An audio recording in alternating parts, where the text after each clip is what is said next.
Big money talks louder than government incentives for short-term rental owners. Phil Lindemann, Krystal, 93 News. First, CDOT is shuffling the cone zone on Highway 9 through Frisco tomorrow. Spokeswoman Elise Thatcher. Be prepared for right lane closures, lane shifts, which means you're going to be driving in a different lane than usual, and flaggers on the roadway. Expect delays up to 20 minutes all day, starting at 8 a.m. A big reason for that is we're doing underground work and other work that's necessary before a temporary roundabout goes in. Expect that temporary roundabout at 8th Avenue in coming weeks and changes to the southbound exit lane onto Main Street. CDOT will be removing that lane later this summer.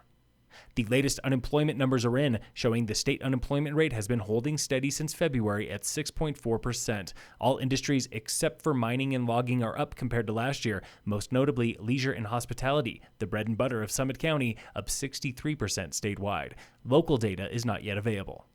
Assaults and DUIs again dominated the arrest log for local law enforcement this holiday weekend. State data shows DUI arrests more than doubled over the spring, from 468 last year to nearly 1,400 this year.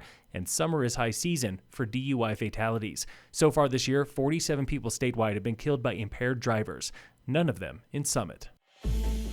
This week on the State of Summit. We are just in a brand new emergency that has caught all of us off guard, all of the towns and us, and it's a crisis. That was County Commissioner Elizabeth Lawrence summing up the state of housing in Summit. Some placed the blame on short-term rentals and vacation developers with better access to land. Fellow Commissioner Tamara Pogue. We have 13 parcels. That's it. That's all we have left that we can build on from a housing perspective. One of those parcels is 0.2 acres. 70% of homes in Summit sit empty most of the year, and the B&B business is booming. Since 2018, unincorporated Summit added 600 short-term rentals. Breckenridge, more than 100. The remaining towns, dozens apiece. There's all kinds of things we can do around incentives. It's just a question of how much money we do or don't want to spend on this particular strategy. And cash is the big question.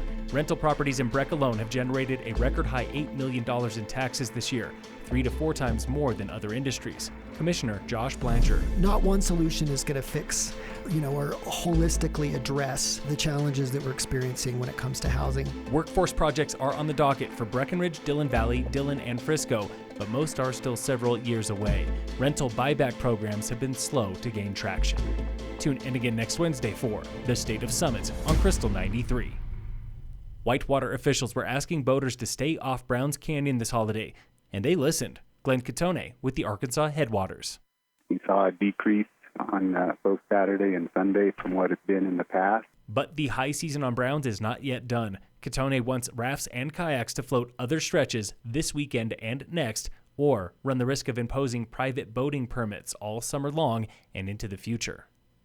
In sports, the Rockies play the Rangers tonight at 6:40. The Avalanche face the Golden Knights at 8, leading that playoff series 1-0. And in local sports, brought to you by American Family Insurance, the Weiss Agency, yesterday was race 3 of the Vail Whitewater Race Series on Gore Creek, where Nate DeMoss and Dakota Becker won the raft race. Natalia Gray remained undefeated for women's kayak. Valentin Gutierrez won his second men's kayak title. Melanie Dressel took the women's paddleboard race, and Rob Brechtel won for men's paddleboard. Fourth race in the series is next Tuesday, June 8th. Phil Lindemann, Krystal, 93 News.